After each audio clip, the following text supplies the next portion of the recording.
Alhamdulillah, bersyukur kehadirat Allah Subhanahu wa taala dengan rahmat, inayah, hidayah daripada Allah. Pada pagi ini dapatlah kita sama-sama beribadah memuji-muji Allah Subhanahu wa taala. Dan insya-Allah kita akan menyambung perbincangan kita dalam kitab terjemahan Al-Qaul At-Tam fil Ahkamil Ma'mum wal Imam. Tuan-tuan boleh buka muka surat 76, nombor 115.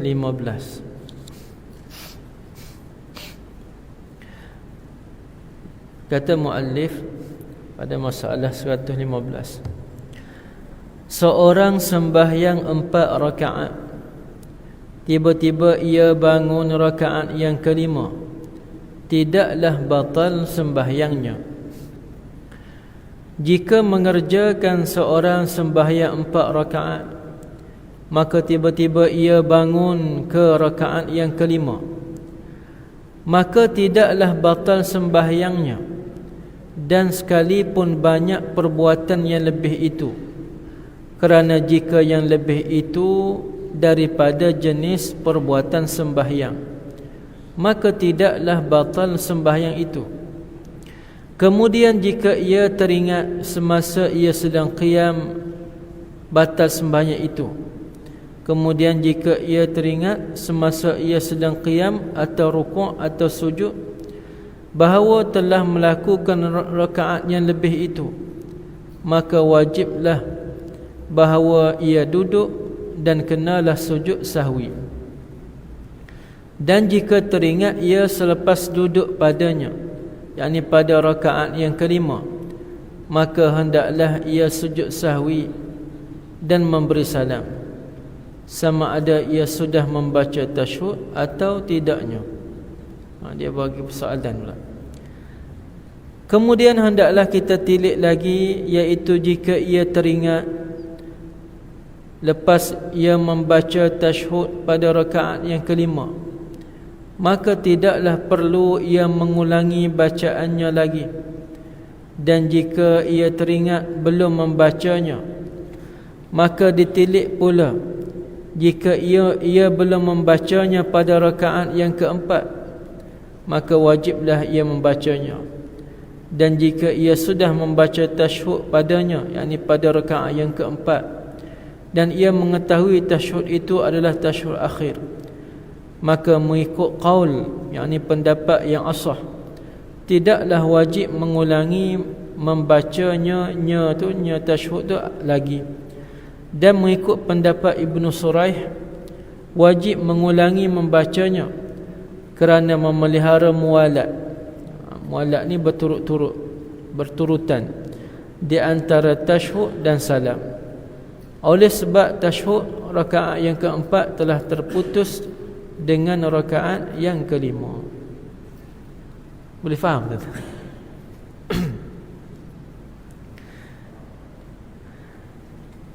Jadi kata, jika seorang itu dia sembahyang 4 rakaat, sembahyang zuhur, asar, isyak 4 rakaat,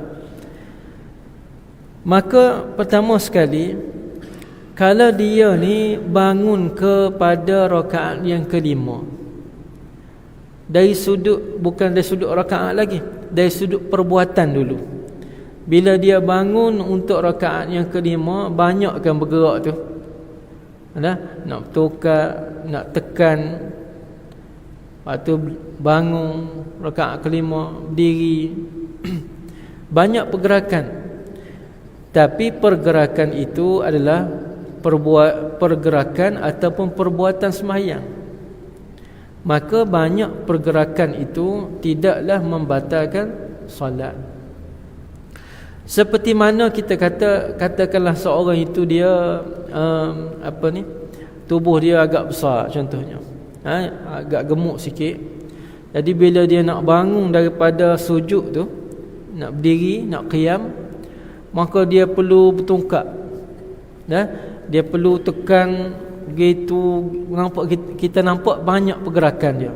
Tangan gitu, kaki pula kena buka gitu, baru boleh dia bangun. Nampak sukar sekali dia nak bangun. melainkan dia kena buat macam tu.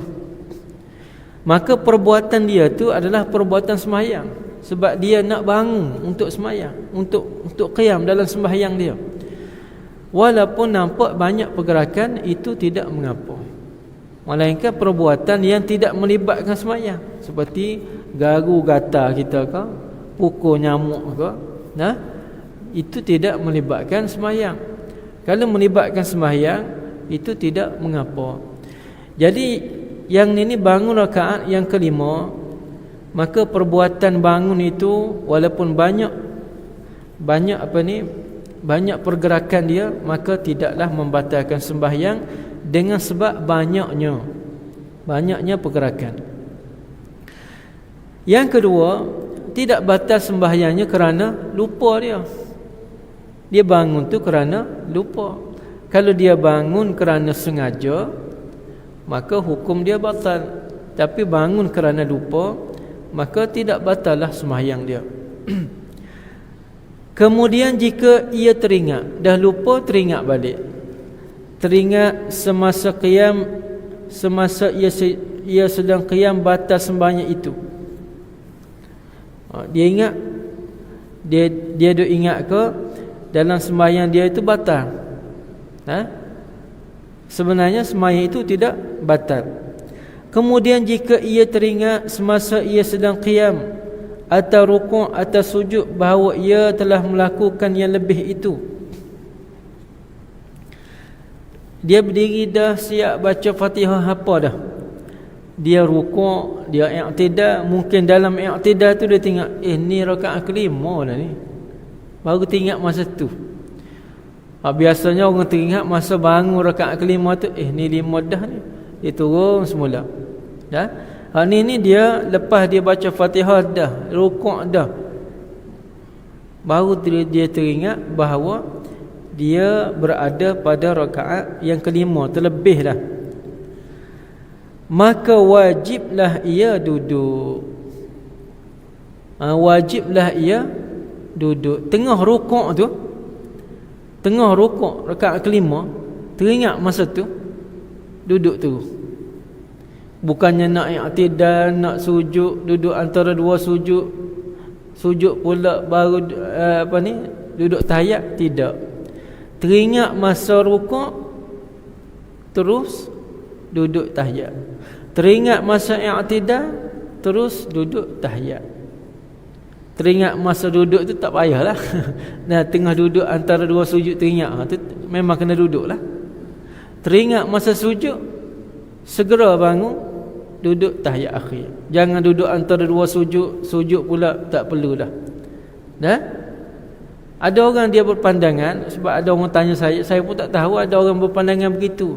Ada orang tanya, ustaz, ada seorang ustaz ni bagi tahu, kalau kita terlebih rakaat, kita bangun rakaat kelima, terlupa, kalau kita terus duduk, kalau kita teringat, kita terlupa, bangun tu rakaat kelima, lepas tu teringat, batal kalau kita duduk. Ustaz tu kata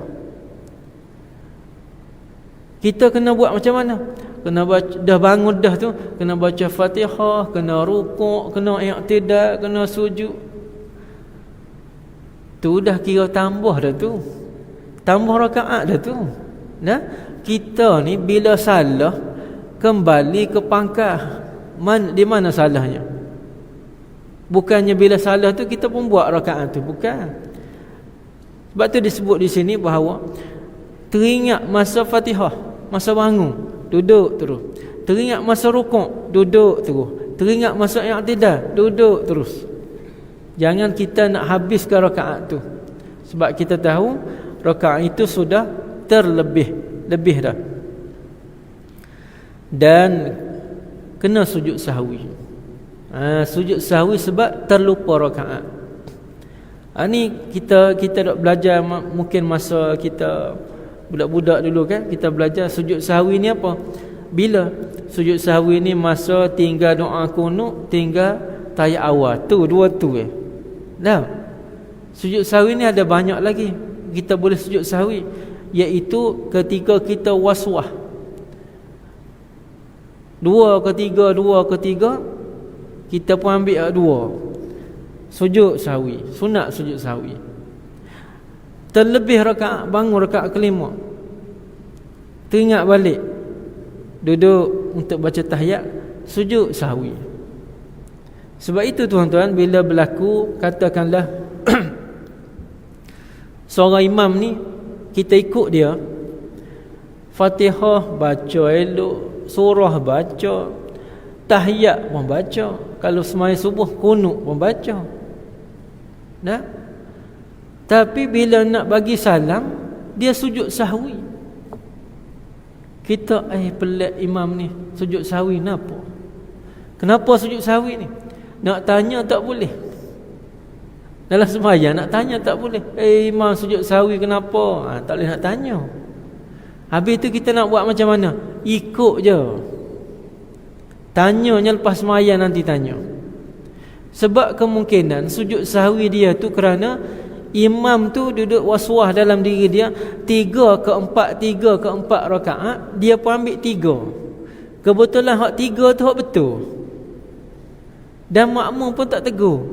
Makmum dia ingat tak, okey, tak ada masalah. Rupanya dalam fikiran imam tu duduk terganggu 3 ke 4, dia pilih 3 betul. Tapi dengan sebab waswah dia tadi, sunat untuk dia sujud sahwi, maka dia pun sujud sahwi, kita pun ikut sujud sahwi. Sebab kita mengikut imam. Imam sujud sahwi, kita kena sujud sahwi.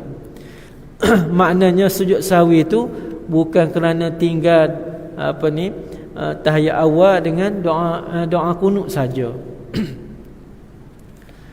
Dan jika teringat ia selepas duduk padanya pada rakaat yang kelima, lepas duduk dah,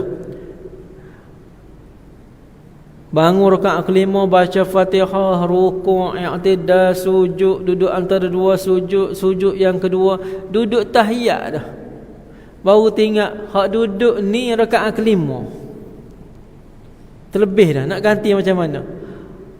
Ada orang dia kata, ustaz dulu saya kalau silap sikit kat, kira berhenti sembahyang semula.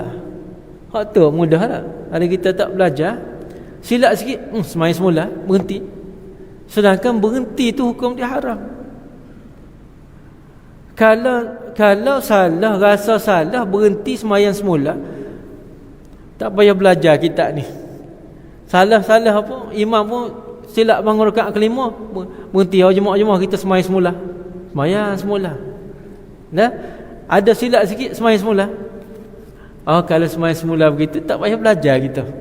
Dah? Jadi kita ni bila teringat masa duduk dah, maka tidak mengapa, dah terlupa. Hak tambah tu 1 rakaat tu jadi 5 kita sembahyang kerana dalam keadaan lupa. Maka hendaklah ia sujud sahwi dan memberi salam. Baca tahiyat, sujud sahwi dan memberi salam. Sama ada ia sudah membaca tasyahud atau tidaknya. Persoalan dia, kalau dia belum baca tasyahud, macam mana? Kena baca tasyahud dululah. Kemudian hendaklah kita tilik lagi, iaitu jika ia teringat selepas ia membaca tasyahud pada rakaat yang kelima, maka tidaklah perlu ia mengulangi bacaannya lagi. Lepas dia baca tasyahud dah, dia baca tahiyat akhir ni. Tahiyat akhir ni pada sembahyang 4 rakaat di mana? Di rakaat pertama ke, di rakaat kedua ke, di rakaat ketiga ke, di rakaat keempat ke, di rakaat yang kelima? Nah, tahiyat akhir di rakaat yang keempat. Nampak? Dia baca tahiyat akhir di rakaat yang kelima. Kena ke? Sebab dia tadi, dia pergi tambah rakaat, baca tahiyat akhir siap dah, baru teringat. Dah? Baru teringat bahawa dia ni pada rakaat yang kelima. Dia baca tahiyat akhir pada rakaat yang kelima. Kena ke tempat dia? Pada zahirnya tak kena pada tempat dia. Sebab tahiyat akhir ni pada rakaat yang keempat, kalau sembahyang 4 rakaat.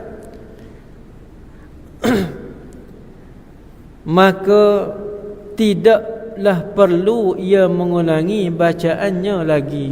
Kalau dia teringat terlepas baca tahiyat akhir dah, tak perlu dah baca sekali lagi, tak perlu mengulangi lagi. Dan jika ia teringat belum atau sebelum, sebelumlah sedap sikit tambah so. Dan jika ia teringat sebelum membacanya, nya apa? Nya tahiyat akhir tu, maka ditilik pula jika ia belum membacanya pada rakaat yang keempat, maka wajiblah ia membacanya. Dan jika ia sudah membaca tasyahud pada rakaat yang keempat dan ia mengetahui tasyahud itu adalah tasyahud akhir, katakanlah begini, katakanlah dia belum baca lagi, dia belum baca lagi, duduk je tahiyat akhir, dia teringat bahawa ini rakaat yang kelima, dia kena baca ke tidak? Kalau kita mudah bacalah. Tapi dia kata sini kena tilik dulu. Masa rakaat yang keempat tadi dia baca tak? Ada mungkin masa rakaat keempat tu dia baca tahiyat akhir, dia pun teringat, ni rakaat ketiga baru, dia pun bangun, padahal rakaat keempat dah. Tuan-tuan faham tak? Dia baca masa rakaat keempat, dia baca dah tahiyat, sempat habis dah, sekurang-kurang tahiyat Allahumma salli ala sayyidina Muhammad, boleh dah bagi salam tu. Dia baca setakat tu Allahumma salli ala sayyidina Muhammad, maka dia pun teringat bahawa dia ni rakaat ketiga baru, padahal dia betul dah. Dia pun bangun untuk satu rakaat lagi, padahal bangun itu untuk rakaat yang kelima. Jadi bila dia duduk baca Fatihah, rukuk, tidak semua turun dalam rakaat yang kelima tu, sebelum baca tahiyat baru dia teringat semula, ni rakaat yang kelima dah, duduk tadi tu betul dah. Tapi duduk tadi tu dapat baca tahiyat tak? Sempat baca tahiyat sampai sekurang-kurang tahiyat tu, sempat baca. Maka qaul yang asah, pendapat yang asah, tidaklah wajib mengulanginya. Dah baca dah tadi, masa rakaat keempat tadi baca dah. Tidaklah wajib mengulanginya. Dan mengikut pendapat Ibnu Suraih, pendapat lainlah, dia kata wajib mengulanginya kerana memelihara mualat. Mualat ni turutan dia tu. Kerana turutan dia dalam rukun ni, duduk tahiyat, membaca tahiyat, membaca selawat, memberi salam. Jadi bila kita duduk saja rakaat kelima tu tak baca sebab teringat baca dah rakaat keempat, kita duduk tahiyat tak baca apa-apa, beri salam, tak ikut mualat. Sebab tu Ibnu Suraih kata kena baca. Tapi pendapat yang sahih tak payah baca, tak apa. Tuan-tuan dapat tak masalah ni? Begitu masalah orang yang bangun rakaat yang kelima.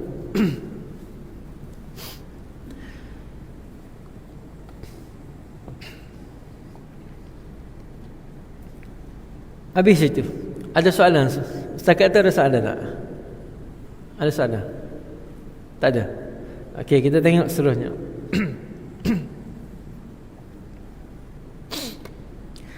Makmum mendapati imam di dalam i'tidal rakaat yang akhir. Jika mendapati makmum akan imam di dalam i'tidal pada rakaat akhir, maka wajiblah di atasnya, yakni di atas makmum, bahawa sujud ia sertanya akan sujud yang pertama. Dan adakah wajib atasnya bahawa sujud ia sertanya akan sujud yang kedua? Maka pada masalah ini ada dua ihtimal, yakni dua pendapat.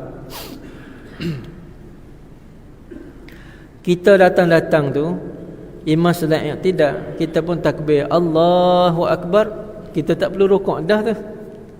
Imam sedang i'tidal, kita pun takbir Allahu Akbar, kita pun katakanlah Allahu Akbar. Gitulah i'tidal lah. Tak perlu Allahu Akbar. Imam i'tidal tu. Imam i'tidal. Allahu Akbar. Rukuk i'tidal. Tak perlu. Ada orang malang laginya, ada orang imam i'tidal. Allahu Akbar, dia rukuk, dia pun i'tidal sekali dengan imam, dia kira rakaat tu. Tu malang tu. Kesian dia. Semayang dia tu tak cukup rakaat. Rakaat tu tak kira dah tu. Cuma kita ni bila imam i'tidal, kita tahu dah kita tak sempat untuk rakaat tersebut. Maka kita Allahu Akbar, lepas tu kita pun lepas tangan tu tanda i'tidal diri. Lepas tu imam pun sujud. Kita pun turun sujud, ikut imam sujud. Imam sujud pertama, kita sujud pertama. Maka dia datangkan persoalan, adakah wajib atas kita ni nak duduk antara dua sujud, lepas tu nak sujud sekali lagi dengan imam, yakni sujud yang kedua? Kau tak perlu. Kita tengok pendapat pertama. Tidak wajib atasnya yang sujud yang kedua. Tidak wajib atasnya atas makmum itu sujud yang kedua, kerana sujud ia sertanya itu bertujuan mengikutnya, yakni mengikut imam, dan ikutannya tidak terputus melainkan dengan salam, dan takhalluf dengan satu rukun tidak membatalkan. Bandingannya apabila sujud makmum serta imamnya salah satu daripada dua sujud sahwi, kemudian mengangkat imam kepalanya dan terus ia memberi salam, makmum itu tidak wajib mendatangkan sujud yang kedua. Pendapat pertama kata tak wajib kita sujud yang kedua. Masa imam sujud pertama, kita pun sujud pertama. Imam duduk antara dua sujud, kita dalam keadaan sujud. Imam sujud yang kedua, kita duduk dalam sujud. Jadi kita satu sujud, imam dua sujud. Dia kata tak wajib. Kalau kita nak ikut sujud pun tak apa, tapi tak wajib. Kalau kita tunggu dalam sujud, imam duduk antara dua sujud, imam pun sujud, tak apa. Sebab apa? Ketinggalan dengan imam satu rukun tidak membatalkan solat. Pertama hujah dia, takhalluf dengan satu rukun tidak membatalkan solat. Yang keduanya dia kata tidak terputus ikutan kita dengan imam melainkan salam. Kita masih lagi ikut imam, walaupun kita tak ikut dia duduk antara dua sujud, kita masih lagi ikut imam. Dia kata bandingannya seperti begini. Dia kata bila sujud sahwi, dia kata katakanlah berlaku sujud sahwi, ini bandingan dia. Selepas baca tahiyat, imam pun sujud sahwi, Allahu Akbar.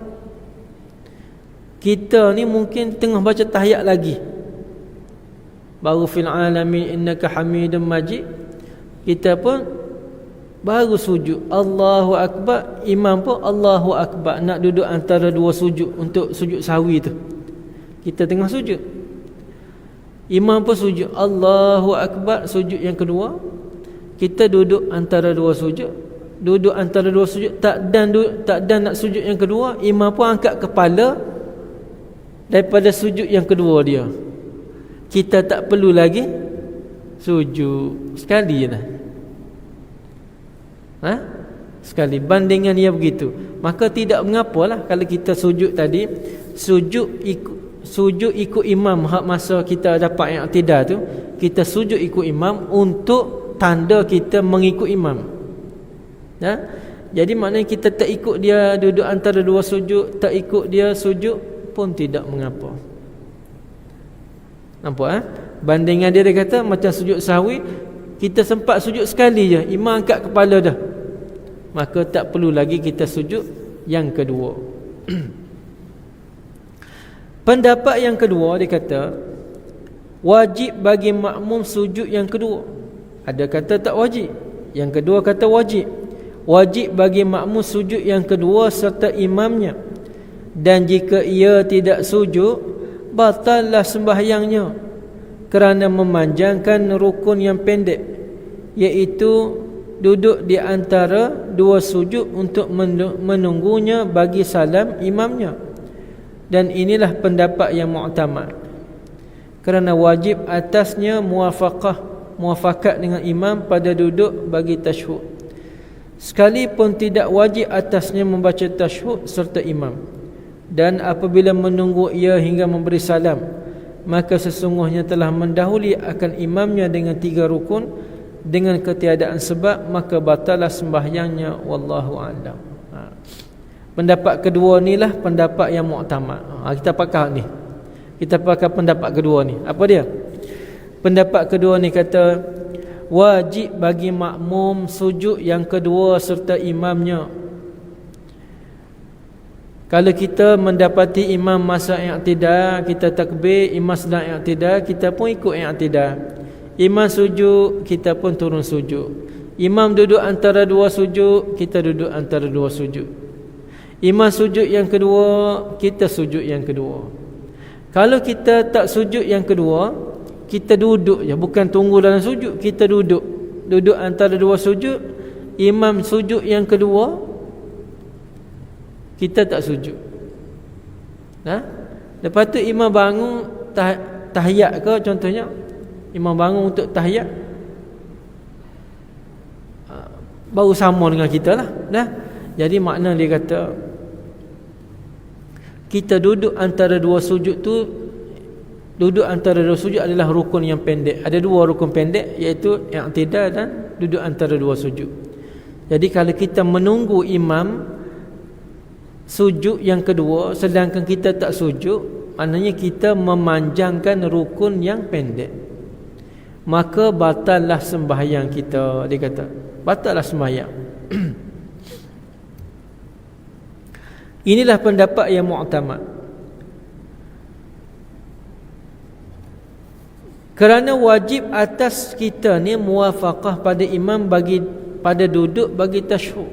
Kita ni bila kita ikut imam, kita kena ikut belakang. Kita masuk je sembahyang, imam buat apa kita kena ikut. Imam rukuk kena rukuk, imam i'tidal kena i'tidal. Katakanlah imam sedang sujud, kita sujud. Kita kena ikut apa yang imam buat, kerana bila kita ikut imam kena muwafaqah, kena ikut imam, kena ikut apa yang imam buat. Jadi kalaulah kita ni datang, imam duduk tahiyat, imam duduk tasyahud, dia kata, maka kita pun kena duduk tasyahud. Cuma tak wajib baca je. Nak baca pun boleh, tak baca pun boleh. Baca sekerat pun boleh, tak baca pun boleh. Cuma yang penting bila kita ikut imam, imam buat apa masa tu kita ikut. Imam sudah, kita datang tadi, imam sedang i'tidal, kita i'tidal, tak baca Rabbana lakal hamd pun tak apa. Imam sujud, kita sujud, tak baca apa-apa pun tak apa. Imam duduk tahiyat akhir, duduk tahiyat awal ke tahiyat akhir ke, kita duduk saja, tak baca apa-apa pun tak apa. Sebab kita mengikut imam tu kerana atas dasar ikut je rakaat tu, sebab tak sempat untuk rakaat tersebut, kita hanya dasar ikut saja. Tapi kalau kita ni ikut imam rakaat akhir, kita pun rakaat akhir kita ni muafiq lah. Imam rakaat akhir, kita rakaat akhir. Imam baca tahiyat, kita tak baca tahiyat, tak boleh. Tahiyat tu rukun bagi kita dan bagi imam. Hal ni rakaat kita ni bukan rakaat akhir, cuma imam tu rakaat akhir. Jadi bila kita ikut imam, kita kena duduk tasyahud akhir. Baca tu tak wajib, baca tak wajib, cuma duduk je wajib, duduk sama imam.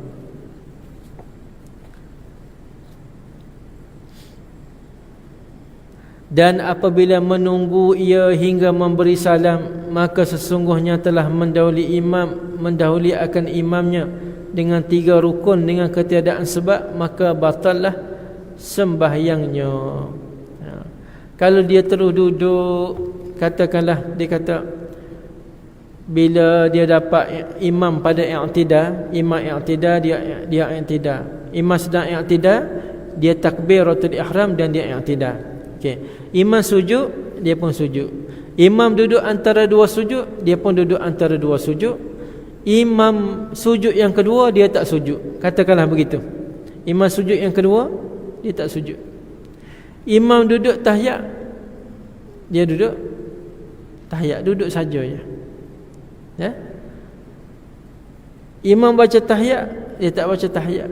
Imam baca selawat, dia tak baca selawat. Imam beri salam, dia tak beri salam lah. Maka dia kata ketinggalan dia dengan imam dengan 3 rukun, maka batallah sembahyang dia. Maka dengan sebab itu, bila kita ikut imam, apa yang imam buat kita kena buat. Maksud sayanya perbuatan sembahyang lah, bukannya garu gatal. Imam, apa yang imam buat kena buat. Imam garu, kita bergaru, bukan. Nah, apa yang imam buat, perbuatan sembahyang kena buat. Dari sudut rukun fi'li, rukun perbuatan kena buat. Tak boleh tak buat. Wajib kita buat. Dan perkara sunat, perkara sunat, doa kunut, tahiyat, duduk tahiyat, imam buat, kita kena buat walaupun sunat. Sujud sahwi, sujud sajadah kena buat, sebab kita ikut imam. Wajib kita mengikut imam. Kalau tidak mengikut imam, maka batallah sembahyang kita. Habis itu. Ada soalan tuan-tuan? Nak tanya? Tak ada. Jelas?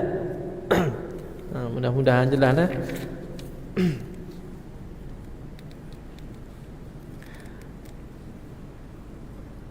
Habis masalah. Boleh lanjut lagi rasanya nak? Ada perkeliling baru, boleh lanjut dah. Betul tak? Kita lanjut satu lagi.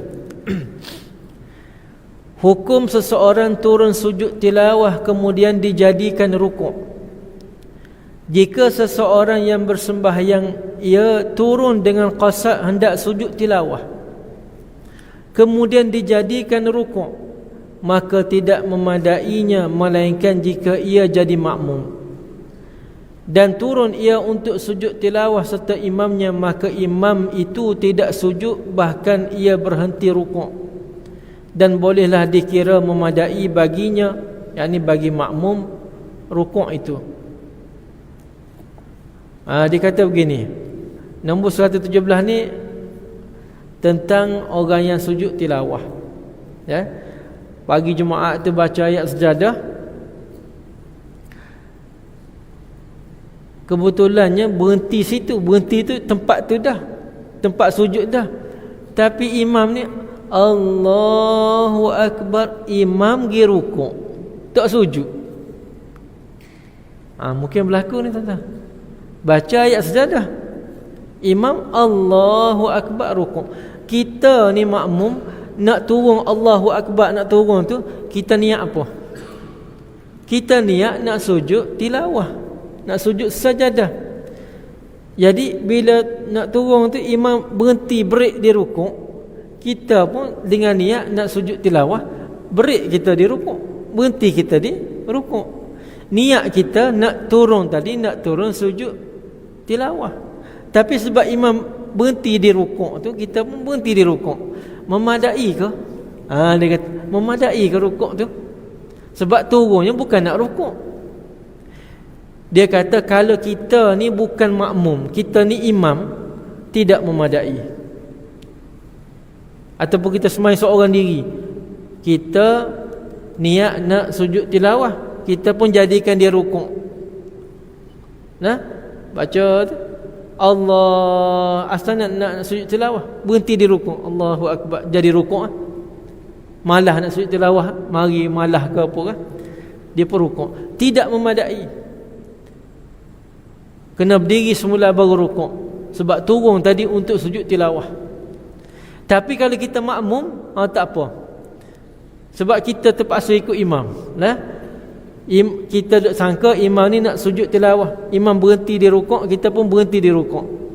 Memadai, tidak mengapa. Dia kata tidak mengapa.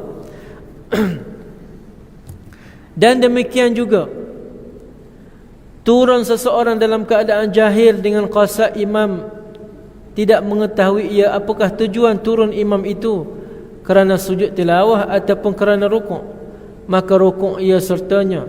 Dan demikian juga kalau syak makmum yang musafir. Ni biar dia. Dia kata demikian juga seorang yang jahil. Bukan jahil ni bodoh tak reti dah. Jahil ni maknanya dia pun tak tahu imam ni turun Allahu Akbar tu nak sujud tilawah ke, nak sujud sejadah ke, ataupun nak rukuk. Allah, dia pun tak tahu. Nah, dan dia mengetahui bahawa bila imam baca ayat sejadah tu biasanya akan sujud. Tapi dia pun tak tahu qasa imam tu, dia nak sujud ke dia nak rukuk. Maka bila imam rukuk, dia pun rukuk. Maka begitu juga, tidak mengapa. Tak mengapa orang macam ni, dia kata. Dan demikian juga kalau syak makmum yang musafir. Dia buat perbandingan. Demikian juga kalau syak makmum yang musafir pada niat imamnya yang musafir juga, maka berkata ia, jika ia qasar aku qasar, jika tidak aku tamam. Maknanya jika dia tamam aku tamam, gitulah. Maka hendak ia qasar apabila imam itu sembahyang qasar dan tidaklah mudarat ikutannya dalam keadaan jahilnya itu. Dia buat perbandingan seperti kita ni sembahyang berhenti untuk sembahyang qasar, jamak qasar. Dia kata kita berhenti mana-mana, tengok orang ni tengah sembahyang, kita pun tak tahu dia ni orang situ ke ataupun orang musafir macam kita. Kita pergi ikut, musafir ke, nampak pakai kain plekat. Kain plekat biasa orang sini. Mungkin juga dia bawa kain plekat, main gitu lah. Orang sini ke, kau musafir juga, kita nak ikut dia. Bila begitu, katakanlah kalau dia tu imam tu niat qasar, imam niat qasar, kita tak niat qasar, kita kena sembahyang tamam, kena sembahyang 4.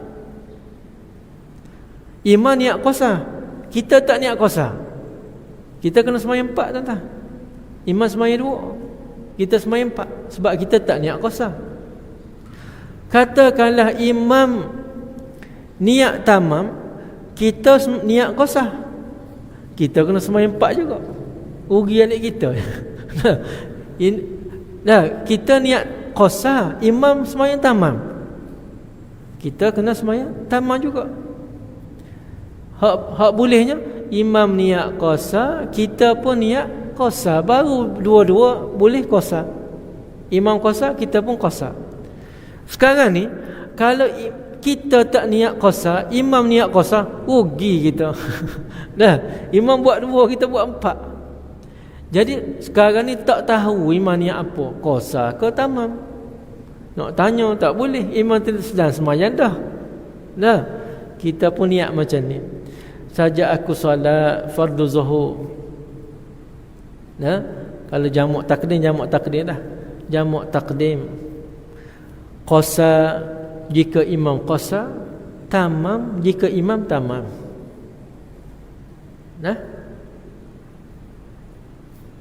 Allahu Akbar. Kerana Allah Ta'ala. Allahu Akbar. Kalau kita fikir logik, kalau orang tak fikir, kalau takbir tu baca dalam hati, panjang tu. Allahu Akbar. Saja aku sembahyang fardu zuhur. Jamak takdim. Qasar kalau imam qasar, tamam kalau imam tamam. Habis nafas tu. Sebab itu kita kena faham maksud niat tu kita nyatakan tadi. Sebelum kita nak takbir tu, saja aku sembahyang fardu zuhur, jamak takdim. Qasar kalau imam qasar, jamak tamam kalau imam tamam. Allahu Akbar. Ada dah tu. Ada tu niat tu. Bukannya baca dalam hati. Saja aku tu panjang. Jadi tuan-tuan, bila begitu kita pun niat macam tu. Qasar kalau imam qasar, tamam kalau imam tamam. Maka bila sembahyang tengok imam sembahyang qasar, boleh ikut qasar. Kalau imam tamam tu memanglah, imam tamam lah. Kita niat begitu. Imam qasar, kita pun qasar. Sebab kita tak tahu niat imam. Begitu juga tadi bab sujud tadi, tak tahu imam tak nak sujud tilawah pergi rukuk. Mana kita tahu niat orang. Dia pergi rukuk. Kita pun niat asalnya nak sujud tilawah, tapi imam berhenti di rukuk, kita pun berhenti di rukuk. Tidak mengapa. Begitu juga tadi solat musafir, kita tak tahu niat imam qasar ke tamam. Kita kalau boleh nak qasar. Kalau nak tamam tak payah niat qasar pun tak apa. Imam qasar, kita pun tamam sebab memang kita nak tamam pun. Tapi sekarang kita niat nak qasar juga, tapi tak tahu imam niat apa. Maka kita pun niat qasar kalau imam qasar, tamam kalau imam tamam. Imam pun sembahyang qasar, kita pun ikut qasar. Habis itu, wallahu alam. InsyaAllah kita akan sambung pada nombor yang ke 118, InsyaAllah.